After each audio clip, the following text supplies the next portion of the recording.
Today on the AI Daily Brief, as Anthropic and OpenAI both launch consulting ventures, we talk about why there is no AI transformation without org transformation. Before that, in the headlines, is the White House about to make a major reversal in its AI policy? The AI Daily Brief is a daily podcast and video about the most important news and discussions in AI. All right, friends, quick announcements before we dive in. First, we have up our latest AI usage pulse survey. This is a monthly survey we do. It should take less than 3 minutes to go through, and it's all about providing better information around how AI is actually being used, how that's changing. I really appreciate everyone who takes the time to do that every month. And again, you can find that link from the homepage.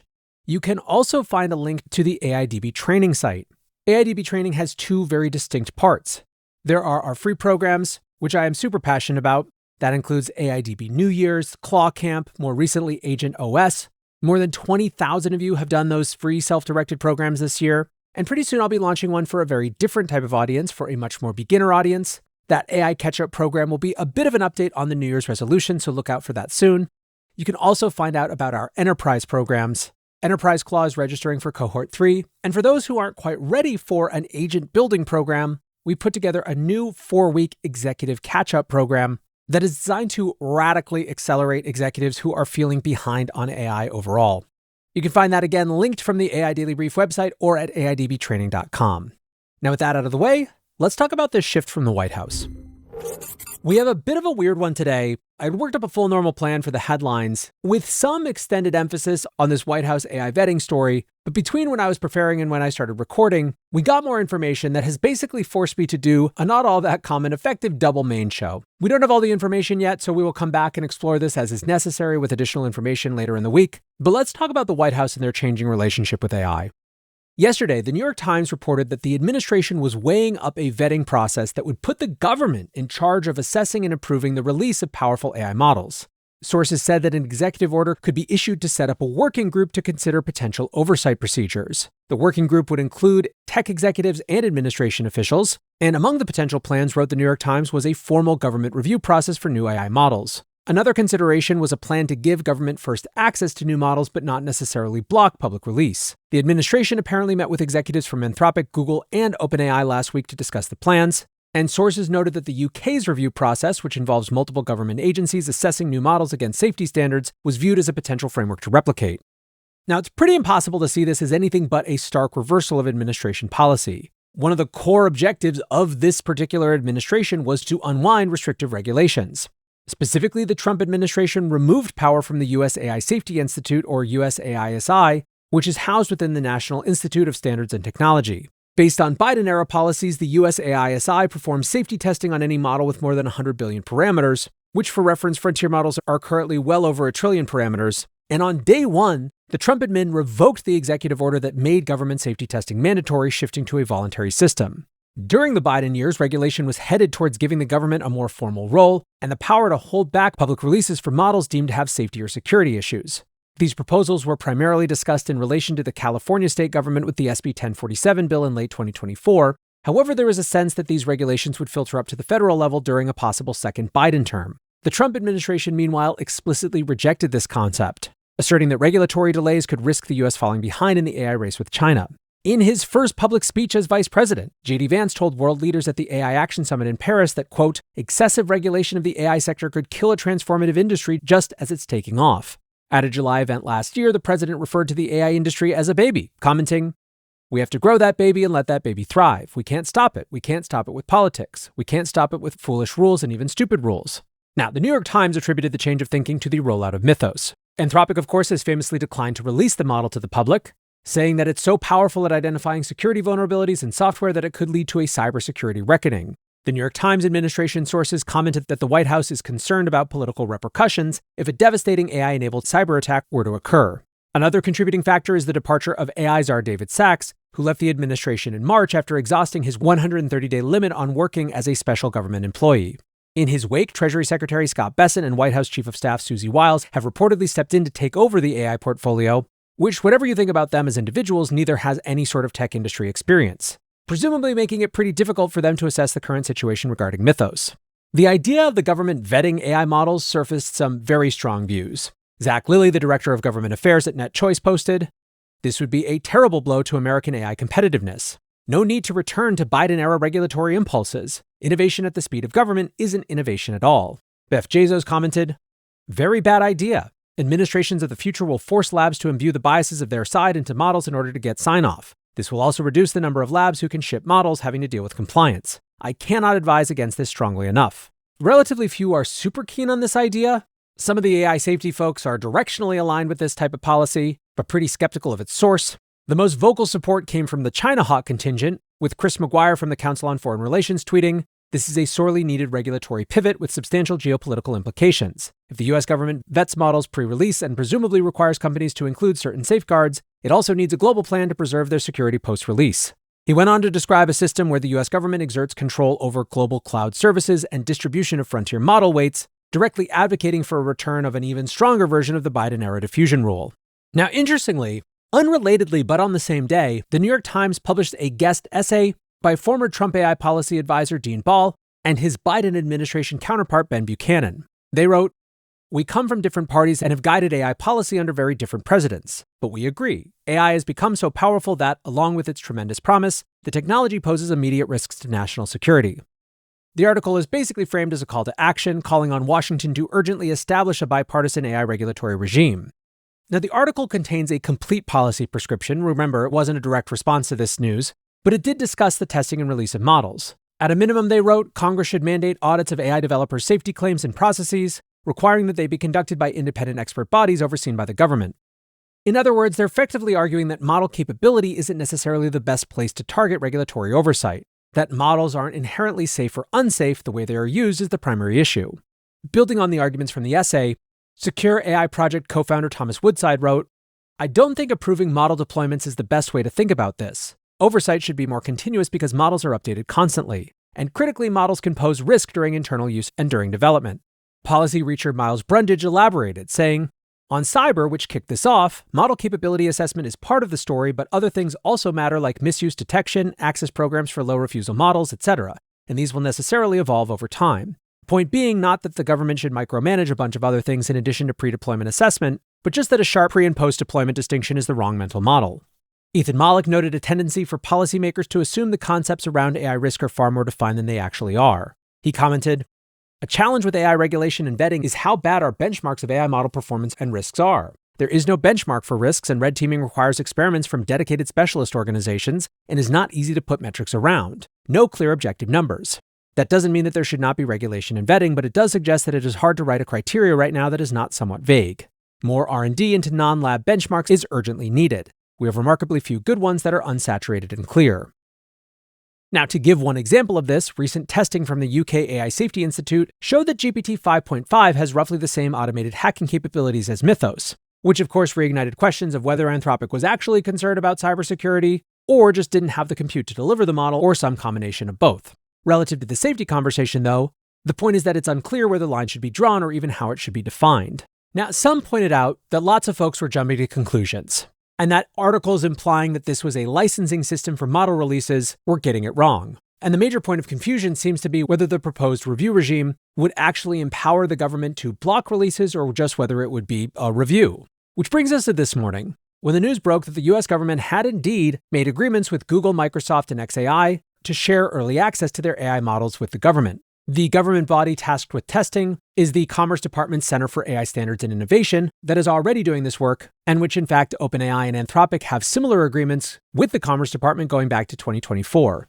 The agreement, writes the Wall Street Journal, calls for AI developers to share models with CAISI with reduced or removed safeguards to evaluate national security-related capabilities and risks. Now, these deals are apparently not the same as this cybersecurity-focused executive order that we were discussing earlier, so there could be even more news by the time this podcast comes out. My sense is that there is going to be a lot more discussion of this before the week closes, so for now, that's where we will end. I will keep a close eye on this story as it develops, but for now, that's going to do it for the headlines. Next up, the main episode. Welcome back to the AI Daily Brief. Today, we are discussing a pair of news stories and their implications. Yesterday, news broke about two different efforts, one from OpenAI, one from Anthropic, to build massive service-related businesses around enterprise AI deployments. The first report was not an official launch from OpenAI, but a report in Bloomberg. The report was that OpenAI had raised more than $4 billion from PE giants like TPG, Brookfield Asset Management, Advent, and Bain Capital to build a new venture that they're apparently calling the Deployment Company. The firm, which will have an initial valuation of $10 billion, will be majority owned and controlled by OpenAI. Now, while we haven't gotten the formal announcement yet, there has been a ton of buzz flying around about this, which makes sense. You can't really have this many people coming together for a big new effort without some information about it leaking out. I will add only that from what I've heard, this is not some sideshow effort, and it is certainly not a side quest. In fact, it seems to me that this cuts to the core of OpenAI's new focus, and is kind of a recognition that the last mile is a lot longer in practice than just a mile. Anthropic officially unveiled its similarly focused last mile joint venture. Anthropic's main partners in the venture are Blackstone, Goldman Sachs, and Hellman & Friedman. Blackstone and Hellman are investing approximately $300 million each, with Goldman Sachs putting in another $150 million. There are a whole slew of other partners involved as well, with the total investment being around $1.5 billion. The announcement from Anthropic was fairly minimal, and effectively it is a forward-deployed engineering organization. In the announcement they write, applied AI engineers from Anthropic will work alongside the firm's engineering team to identify where Claude can have the most impact, build custom solutions, and support customers over the long term. Now, the idea of forward-deployed engineers is nothing new. It was popularized by Palantir and over the last few years has become more and more de rigueur as a part of AI deployment consulting. And speaking of AI deployment consulting, Anthropic makes it clear that this new venture is not replacing their previously announced Claude partner network, which represented Anthropic partnerships with a bunch of the big global systems integrators, but an extended effort to get even deeper and closer to the actual point of enterprise transformation. One interesting wrinkle from Anthropic is that they do specifically call out that this new organization will work with mid-sized companies, which might be A, because that's where they've identified opportunity, or B, frankly, a concession to those partners who are focused on the bigger organizations. Indeed, down in the section on the Claude Partner Network, they write, our partnerships with Accenture, Deloitte, PwC, and the other consulting and systems integration firms in the Claude Partner Network are one of the ways Claude benefits the world's largest enterprises today. The announcement also has a small section about what the work will look like. A typical engagement, they write, will start with a small team working closely with the customer to understand where Claude can have the biggest impact. From there, the company's engineers, alongside Anthropic applied AI staff, will develop Claude-powered systems tailored to each organization's operations. One thing to note is that although they are discussing a engineer-to-engineer partnership locus, it's not just enterprise engineering process that they're trying to redesign. For example, they discuss a multi-site healthcare services group like a network of physician practices. Clinicians, they say, spend hours each day on documentation, medical coding, prior authorizations, and compliance reviews. An engagement might begin with the company's engineering team sitting down with clinicians and IT staff to build tools that fit into the workflows that staff already use. The clinicians know where time disappears in a shift and what good patient care actually requires. The company's engineers build around that knowledge, allowing clinicians to devote more time to patient care. Now, what's interesting here is that in addition to a thesis about a model of the right type of consulting engagement, i.e. a partnership between applied AI engineers from Anthropic and the engineers inside the company, there's also almost embedded a thesis about how AI change is going to diffuse through new emergent partnerships between the engineering organization and other parts of the company. It feels to me a bit like Anthropic embedding best practice in an operating model. Now, to be honest, both of these announcements feel a little bit rushed. OpenAI's, of course, isn't even an announcement, it's just a report. And Anthropic's announcement, such as it is, has very few details, including not actually naming this new venture. Now, one other bit of news that I think is actually part of the same story, Sierra, which is a customer and client relationship agent company, announced that it's raising just under $1 billion at over a $15 billion valuation. The reason that I say it's related is that Sierra's operating model has always, from the beginning, been to have support-heavy deployment engagements that almost situate it halfway between a traditional tech startup and a consulting firm. It's not unreasonable to view these Anthropic and OpenAI efforts as effectively scaling that model into a more general-purpose deployment firm. Interestingly, the response from people is pretty much, well, yeah, this was expected. Vercel's Drew Bredvik writes, this is neither bearish nor bullish, just proves that it's going to be a 10 to 20-year slog to get all businesses agentified. Drew, by the way, had written a post back in October called AGI, Some Assembly Required, that made the argument crisply that many have made that model innovations and technology innovations are likely to outpace the ability of companies to absorb that capability set. Box's Aaron Levy writes, whether it's existing consulting firms, new ones that emerge, FTEs from agent vendors, or new internal agent engineering roles, the amount of work that's going to be created to implement agents in enterprises will exceed anything we imagine today. Aaron then goes on to talk about just how many different pieces are involved in the easy-to-say, hard-to-do implementation of agents. Putting a fine point on that, Abhishek V from Twitter points out that there are more FTE job openings right now than the total number of FTEs currently employed in the US. Now, to be clear, I'm not actually sure that there are under 3,000 FTEs in the US right now, but the number of live job openings on LinkedIn, which is what he's pointing to, certainly shows no matter what just how much demand for this type of role there is. Putting the raison d'etre for these efforts in the simplest way I've seen it, investor Jeff Wu writes, agents compress labor faster than institutions compress bureaucracy. The reality I think we're waking up to is that when push comes to shove, there is no AI transformation without organization transformation. This is, I think, increasingly clear to people who are trying to deploy AI inside big enterprises, but it's also starting to show up in the data. Microsoft just released their annual Work Trend Index.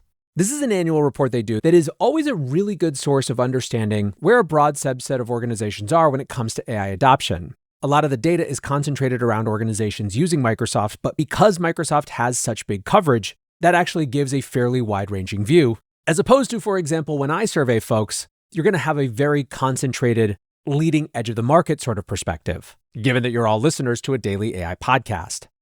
Microsoft divided their findings this year into 3 sections. The first is how AI lifts the ceiling on individual potential. The second is the idea that the job of every leader is to re-architect work. And the third is to make an argument that every firm is, or at least needs to be, a learning system. In section 2, they put exactly the gap that Anthropic and OpenAI are trying to address with these new efforts in plain terms. Most organizations, they write, are not yet built to capture the value of expanded human agency. The challenge is not isolated to tools or individuals. It's a breakdown across the system that connects leadership, culture, management practices, and how work is measured. Put simply, they say, in many cases, employees are moving faster than the organizations around them. And one of the most valuable pieces of this year's index is a quadrant they've developed called the transformation paradox that shows the relationship between employees and their organizations when it comes to AI readiness. The y-axis runs on the bottom from low individual capability to high individual capability on the top, while the x-axis runs from low organizational readiness to high organizational readiness. Now, of course, where organizations want to be, presumably, is high individual capability and high organizational readiness. Microsoft calls that the frontier, and unfortunately, only 19% of organizations fall into that category.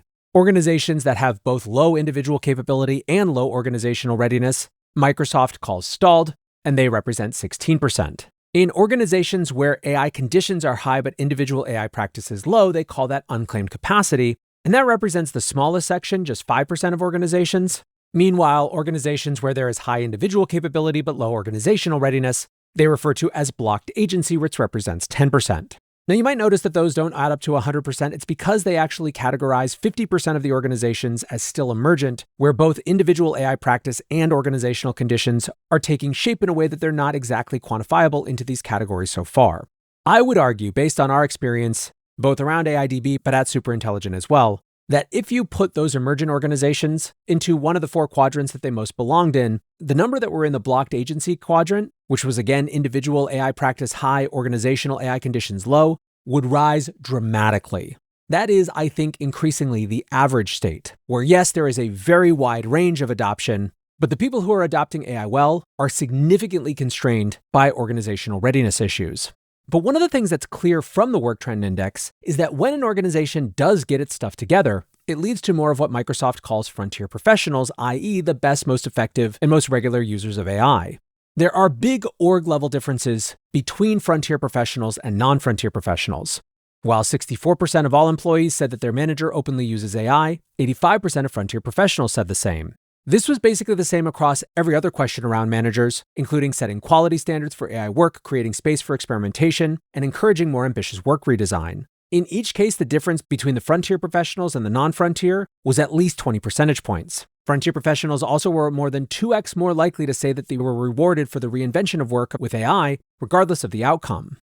Section 3, Organizations as Learning Systems, puts a fine point on this, arguing that the biggest factor behind AI impact is not individual but organizational. The headline stat is that organizational factors, in which they include culture, manager support, and talent practices, account for more than 2x of AI's real impact, as does individual mindset and behavior. Now, this is of course only going to get more challenging in the time of agents. This is what a lot of our content has been about recently. Microsoft identified that the number of active agents in their ecosystem has grown 15x year over year overall and 18x in large enterprises. In an episode soon, we'll get into some of the common mistakes we're seeing with deployment, but frequent guest and AIDB training leader Nufar Gaspar shared 3 observations of AI adoption shortcuts that are pretty common but end up not working out. The first one she calls buy and hope, which I think will be familiar to many of you. That's where an organization pays for the licenses, sends the excited email out to people saying they now have these new toys, and then hopes that somehow turns into transformation. The second adoption shortcut that doesn't work, she calls contain and delegate. This is where leaders hand the transformation goals over to the AI team rather than A, interacting with it themselves, and B, actually trying to diffuse it across the organization as a whole. The last adoption shortcut that doesn't stick that she identifies, which is one that Professor Ethan Mollick beats the drum about quite a bit, is the outsourcing of knowledge. This was particularly common, I think, in the first couple years of post-ChatGPT AI consulting, where organizations would hire their GSI or big consulting firm of choice and effectively hope that they could figure it out for them. Now, of course, given that Anthropic and OpenAI are both raising billions of dollars to pursue the deployment opportunity, there is clearly a role for those types of external expertise partnerships. But as you heard, the model is not drop in an expert to figure it out for you. It's embed builders alongside your teams to run a best practice-laden process that integrates engineers with everyone else. We frequently talk here about the capability overhang. That's the gap between the possibilities of AI and the value that people are actually getting out of it. The capability overhang operates on an individual and an organizational level. However, in the age of agents, especially for organizations, it is getting worse, not better. Model and harness capabilities together are racing ahead of where most organizations are. And it is going to take an all-hands-on-deck kind of approach to actually help organizations get the value that they could out of this. Now, as an aside, and clearly beyond the scope of this particular show, I will note how infrequently/never the AI jobs displacement discussion actually engages meaningfully with the reality of last-mile deployment issues. I think this is an important discourse to correct, given that for those who feel that AI will ultimately unlock and create new opportunities, but also cause a fairly chaotic transitional period, one could argue that organizational inertia actually becomes an asset in slowing down the rate of diffusion in a way that gives us more time to adapt. Still, holding those broader society implications aside, when it comes to the actual questions of how organizations can get value out of AI, I think the most interesting thing to watch will be to what extent the FDE collaboration style model of consulting that both of these organizations are clearly pursuing becomes the norm for this type of professional service going forward. Now, a lot of issues remain. For one, there is, for example, an inherent business model challenge where these organizations presumably face a tension between their goal of helping companies be not only most effective in their AI adoption, but also most efficient, and on the other hand, their parent organization's goal of selling as many tokens as possible. The point is that there's going to be a lot of interesting things to watch with these developments, but for now, that is going to do it for the AI Daily Brief. I appreciate you listening or watching as always, and until next time, peace.